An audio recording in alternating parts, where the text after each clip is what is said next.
नमस्कार. मी अरविंद आठले. आज बऱ्याच दिवसांनी तुम्हा सर्वांशी माझा संवाद होतो आहे. मध्यंतरीच्या काळामध्ये नाथसंप्रदायाची अनेक ठिकाणं पाहून त्यांचे व्हिडिओज मी आपल्याला सादर केले. आता इथून पुढे सध्या जी सिरीज चालू आहे, मला उमगलेले शंकर महाराज, ही संपल्यानंतर नाथ संप्रदायावर एक स्वतंत्रपणे एक सिरीज घ्यायचा माझा विचार आहे. आज मुद्दाम तुमच्याशी मी बोलतो आहे. आज सकाळीच एक मंगेश पाडगावकरांचं एक लिखाण, कविता आध्यात्मिक या नावाची वाचनात आली आणि ती खूप आवडल्यामुळे त्यातले विचार अतिशय स्वच्छ आणि मोकळे असल्यामुळे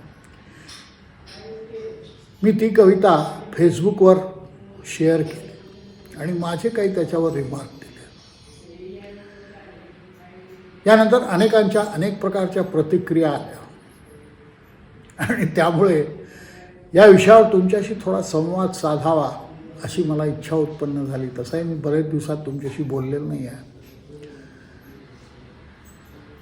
त्यामुळे अनेक लोकांची तीही इच्छा होती की काका तुम्ही याच्यावर एक स्वतंत्रपणे विचार करून ह्याच्यावर काही बोला. आणि मग माझ्या डोक्यात एक एक विचार सुरू झाले. ती कविता अतिशय बारीकपणे लक्ष देऊन पुन्हा पुन्हा ऐकली. आपण एक आध्यात्मिकतेच्या काही कल्पना असतात आपल्या, अमुक म्हणजे अध्यात्म, तमुक म्हणजे अध्यात्म, ह्या सगळ्या कल्पना पाडगावकरांनी खोडून काढलेल्या आहेत. शुद्ध निखळ अध्यात्म काय? अध्यात्म सांगण्यासाठी केवळ दाढी वाजवण्याची किंवा काहीतरी भगवे कपडे घालण्याची किंवा इतर काही खूप मोठं तत्त्वज्ञान सांगण्याची आवश्यकता आहे असं मला वाटत नाही. अध्यात्म सहज आलं पाहिजे. आपल्या जीवनाचा तो एक स्थायी भाव बनला पाहिजे. आपण वेगळं काहीतरी करतोय ही जर भावना आली तर तुम्हाला अहंकार झाल्याशिवाय होत नाही. अनेक लोक या अहंकारापायी प्रचंड ग्रस्त झालेले मी बघितलेले आहेत. आपण अध्यात्म करतो, काहीतरी आपल्या कुटुंबियावर, समाजावर आपण फार मोठे उपकार करतो आहोत. सगळा 42 पिढ्यांचा उद्धार आता मी करणार आहे अशी भावना काही लोकांची मी प्रत्यक्षात पाहिलेली आहे. आणि हे पाहिल्यानंतर लक्षात आलं की प्रत्यक्ष अध्यात्माच्या पूर्णपणे विरुद्धपणे त्यांचं वागणं आहे. अध्यात्माच्या काही कल्पना आहेत. या कल्पना एका दृष्टीने जरी खऱ्या असल्या तरी सांगोपांग विचार केला तर त्यातल्या बऱ्याचशा केवळ कल्पनाच आहेत. जसे एक ड्रेस कोड आहे किंवा चेहऱ्याचा एक विशिष्ट भाव आहे. खूप सिरियस त्या माणसाने असलं पाहिजे, त्याने कधी हास्य विनोद करू नये असं काही नाही. अध्यात्म हा शेवटी तो एक माणूस आहे आणि साधुसंत म्हणून जगण्याच्या आधी त्याला माणूस म्हणून जगायचं असतं. मध्यंतरी मी एक मुद्दाम ह्याच्यावर काही 2-3 लेख लिहिले होते, व्हिडिओज, की संत हे किती विनोदी असतात, हजरजबाबी असतात आणि जीवनाचा पूर्णपणे व्यवस्थित समाचार घेऊन मग ते संत होतात. हे संत होण्यासाठी बाकी कुठल्या क्वालिफिकेशनची गरज नाही. अगदी सूटबूट घातलेला सुद्धा संत असू शकतो. माझे एक मित्र आहेत, आधेमध्ये मी त्यांचा सल्ला घेतो. तुम्ही ऐकले असाल, आचार्य म. रा. जोशी. त्याने एक प्रसंग सांगितला की एकदा ते बंगलोरला गेले असताना एका हॉटेलमध्ये प्रत्यक्ष नरसोंसुद्धी त्यांना सुटाबुटात दिसल्या. काही लोकांना ही कल्पना वेडगळपणाची आणि खोलसटपणाची वाटेल. मला काय त्यात आश्चर्य वाटत नाही. कुठल्याही संताला कुठल्या बाह्य विषयाची काही आवश्यकताच नाही. आता शंकर महाराजांचं चरित्र मी ऐकता आहात. प्रसंगी दागदागिन्यांनी वढून अत्यंत अद्ययावत पोशाख करणारे शंकर महाराज आणि त्याचवेळी अत्यंत भडंगासारखे वागणारे शंकर महाराज, हे दोन्ही रूपं तुम्ही बघितले असतील. नृत्य करणारे शंकर महाराजही तुम्ही पाहिले आहेत. जे जे त्यांचे पैलू जर तुम्ही पाहत गेलात तर वरच्या शरीराला आपण संत समजणं किती चुकीचं आहे हे तुमच्या लक्षात येईल. ज्या लोकांनी गजानन महाराजांना प्रत्यक्ष उकिरड्यावर जाऊन अन्न वेचताना आणि ते खाताना बघितलं असेल त्यांच्या मनात गजानन महाराजांची कल्पना ही संत म्हणून होऊ शकत नाही. अरे त्यांना उकिरडा काय आणि काय काय, सगळ्या नवरसांच्याही पलीकडे ते गेलेले असतात. कुठल्याही संत माणसाला सर्व क्षेत्रातून फिरावं लागतं. एक विशिष्ट दृष्टिकोन, विशिष्ट झापड त्याला चालत नाही. त्याच्यासमोर येणारे हे मंडळी जी असतात ती विविध प्रकारच्या स्तरातून आलेली असतात आणि या सर्वांना उपदेश करण्याचं काम हे संत करत असतात. तेव्हा त्यांना त्या त्या क्षेत्रातले सर्व अनुभव असणं आवश्यक आहे. जे सत्यगुरू असतात त्यांना हठयोगाचाही अभ्यास असतो, कर्मयोगाचाही अभ्यास असतो, भक्तियोगाचाही अभ्यास असतो. सर्व प्रकारचे जे काही आहे हे सर्व त्यांनी अभ्यास केलेला असतो. कारण कुठल्या क्षेत्रातला कोणता शिष्य कसा येईल, आपला गुरु कसा त्यांना आपल्याकडे पाठवेल हे त्याला माहिती असत नाही. जडशरीर जरी धारण केलेलं असलं त्यांनी, तरी त्या शरीरात वास करणारा जो गुरु असतो तो खरा गुरु असतो. ज्याचं वरचं अवडंबर असणारं शरीर हे गुरु नसतं. दुर्दैवाने काही समाजातली मंडळी याचा गैरफायदा घेतात आणि त्यामुळे लोकांच्या मनामध्ये संत आणि याविषयीची ज्या कल्पना आहेत त्या चुकीच्या आहेत. आता उपास करणं किंवा वेगवेगळी व्रतं धरणं हे काही धार्मिकपणाचंच लक्षण आहे असं नाही. एक मदत होईल, तुमचं मन ताब्यात आणण्यासाठी या सगळ्या गोष्टींचा उपयोग आहे. पण केवळ उपास करणं म्हणजे संताचं लक्षण आहे का? केवळ वेगवेगळ्या प्रकारची व्रत करणं म्हणजे संताचं लक्षण आहे का? असं नसतं. प्रत्यक्षात जगायला तुम्ही शिकलं पाहिजे. आनंद गोष्टीतून मिळवणं. एखादा वीरगती प्राप्त झालेला योद्धा जेव्हा युद्धामध्ये वीरगती प्राप्त होतोय, वीरश्री असते त्याच्या अंगामध्ये, तेव्हा तो कुठल्याही संतापेक्षा कमी असत नाही. एखादा नृत्य करणारा बेभान जेव्हा होतो, ही बेभानाची जी अवस्था आहे ते संताचं लक्षण आहे. एखादा गायन करणारा डुबून जातो, त्यात विसरून जातो स्वतःला, दुनिया पूर्ण विसरून जातो. जे गायक असतील त्यांना हा अनुभव असेल. अल्लादिया खानच्या एका आत्मचरित्रात मी हे वाचलं की 7 चक्रांचं कसं त्यांना ज्ञान होत गेलं. तिथे कुठलाही धर्म आड येत नाही, तिथे कुठलीही व्यक्ती, आर्थिक श्रेणी, वरचे कपडे या कुठल्याचे काहीही संबंध असत नाही.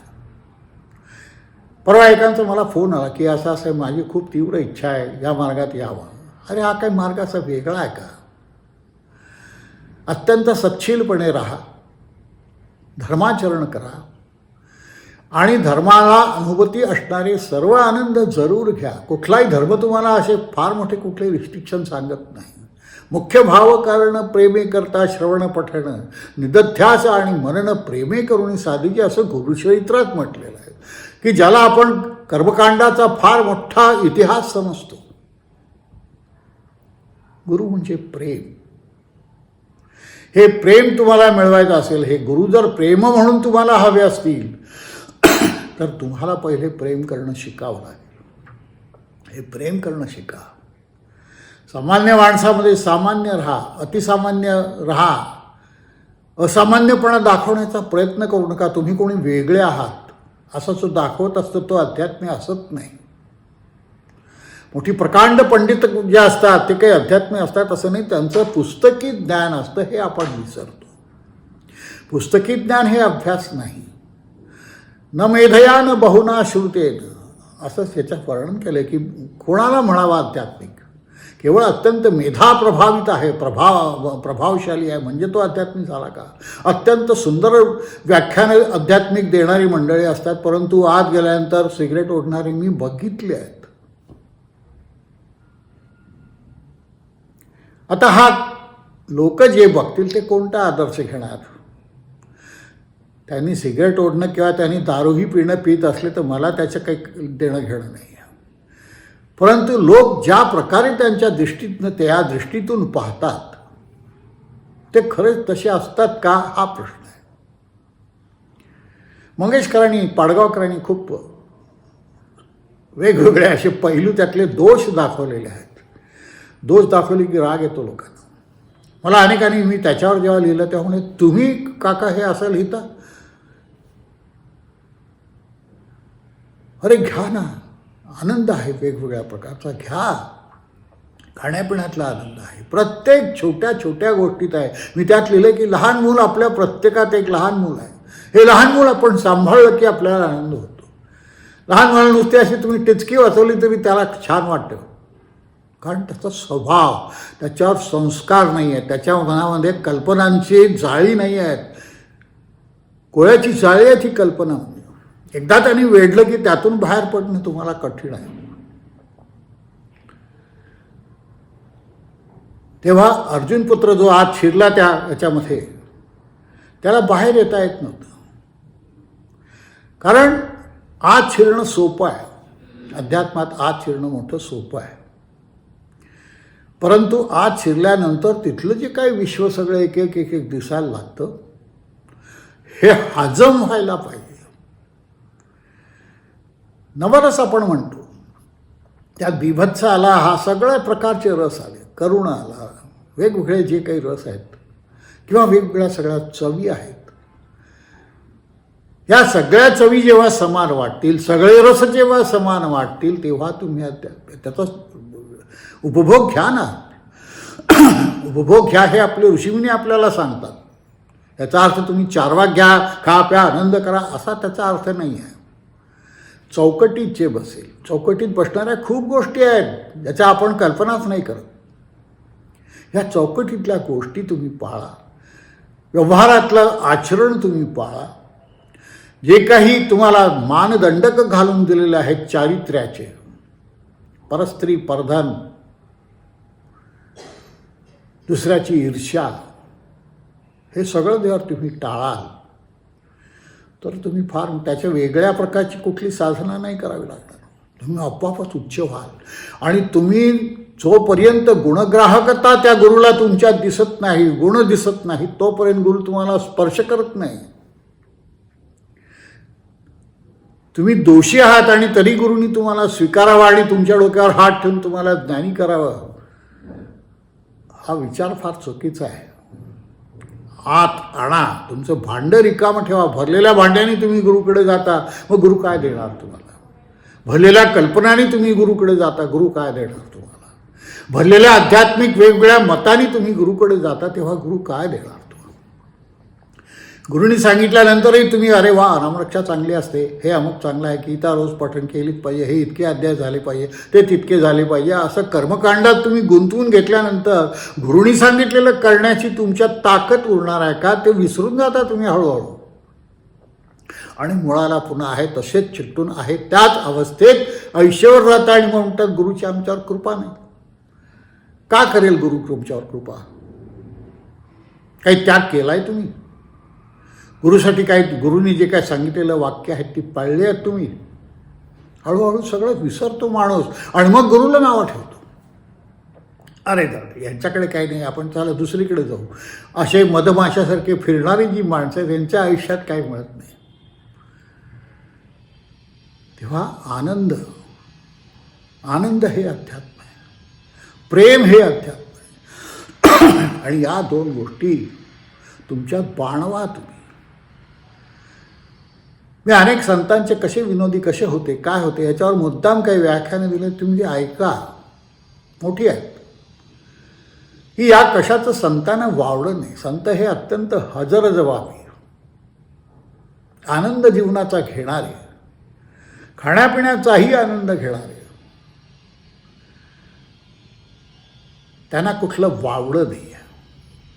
त्यांच्या डिक्शनरीत नाही हा शब्द नाही. सगळं काही आहे आणि सगळं काही आहे, पण त्याच वेळी सगळं काही नाही ही त्यांची अवस्था आहे. अलिप्त, अलिप्त राहणं हीच अध्यात्मातली सगळ्यात मोठी कला आहे.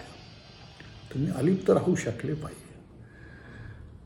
आनंदी व्हा याचा अर्थ चारवाकासरे खा प्या मजा करा एवढा नाही. आनंद हा तुमचा अधिकार आहे, छोट्या छोट्या गोष्टीत. म्हणून मी म्हणतो की लहान मूल व्हा. तुमच्यात एक मूल आहे, प्रत्येकात आहे, असा कोणी अपवाद नाही ज्याच्यात मूल नाही. ते मूल, तो भाव, तो जागृत करा. छोटंसं असं काही जरी असं झालं तरी त्या मुलाला किती त्यात नवल वाटतं. छोटीशी गोष्ट आली तरी त्यात आनंद मिळतो. एखादी एकदम सुंदर गोष्ट समोर आली की ती पाहूनच आनंद वाटतो. प्रत्येक गोष्ट काही उपभोग घेतल्यानेच पसते असं नाही. काही गोष्टी केवळ पाहिल्याने आनंद असतो. तेव्हा हा आनंद घ्यायला आपण शिकलं पाहिजे. अध्यात्माचा अर्थ तुम्ही समजून घेतला पाहिजे. आत्म आत पहा. हे बाह्य वातावरण आहे, हे सगळं आकर्षक आहे, परंतु हे आकर्षक असतानाही ते आकर्षण पाहून पुन्हा प्यारे उलट कमल में पलट देखले मौजा, घट घट में नाथ विराजा. हा नाथ आत आहे, हा गुरु आत आहे. हे जे काही सगळं विश्वव्यापक सगळं काही पसरलेलं आहे, ही सृष्टी पसरलेली आहे, जगडव्याड जे काही सगळं पसरलेलं आहे, हे इथे आहे. जे ब्रह्मांडी ते पिंडी, जे पिंडी ते ब्रह्मांडी, हा अनुभव तुम्ही याच देही याच ह्याच्यात घेऊ शकता.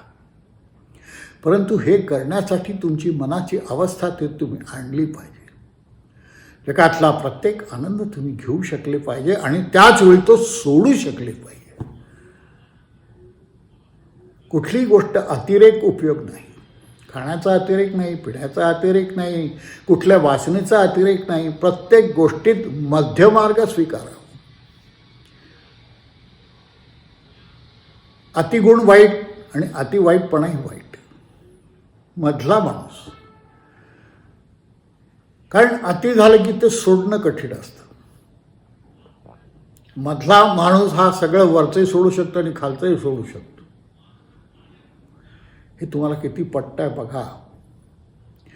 वरचा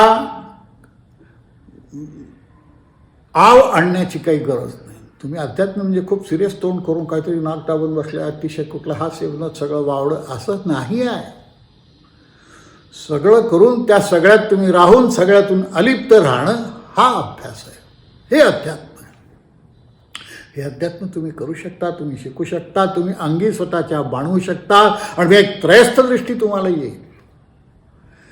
ज्या योगे पाहिलं की तुम्हाला सगळं समजेल, या कशात काय फोल आहे आणि कशात काय आहे आणि कशात काय नाही. प्यारे उलट कमलो में पलट. ही सप्तकमलं शरीरात आपल्या आतच आहेत. डोळे बंद करा, शांत व्हा, बाहेरची सगळी सृष्टी विसरून जा आणि प्यारे उलट कमलों में पलट देख ले मौजा. मजा बघा. आतला आनंद कुशाचीच बरोबरी करू शकत नाही. बाह्य कुठल्याही गोष्टीत जो आनंद नाही तो आत आहे, म्हणून त्याला आत्मानंद म्हटलेला. आत्मानंदा इतका दुसरा आनंद कुठला नाही. कुठल्याही वासनेत तो आनंद नाही, कुठल्या खाण्यापिण्यात, कुठल्या वसनात, कुठल्या दृष्टीत, हा कशातच नाही. कारण तो आत जो आहे तो अनुभवाला, तो त्याची कल्पना नाही करू शकत. हा तुम्ही करा. याचा प्रयत्न ध्येय ठेवा. आज सुरू केलं म्हणजे उद्या परवा तेवढा 2 महिन्यात 2 वर्षांनी ते मिळेल असं नाही आहे. पण तो आज सुरू केलं, प्रामाणिकपणे सुरू केलं. स्वतःशी प्रामाणिक राहा. इतर जगाशी नका प्रामाणिक राहू. स्वतःशी प्रामाणिक राहा आणि स्वतःशी प्रामाणिक राहून जी काय कराल त्यालाच उपासना म्हणायचं असतं. उपासना काही वेगळी असत नाही. रामनाम मी 24 तास घेतलाय, परंतु ते यांत्रिकपणानं असेल. रम आत रमणारा, रमणारा हा आत रमत असेल तेव्हा तो राम. दशरथ 10 दिलेले कर्मेंद्रिय, 5 कर्मेंद्रिय, 1 ज्ञानेंद्रिय, या सगळ्यांनी जो आत रमतो तो दशानन, तो राम, तो श्रीराम. नमस्कार.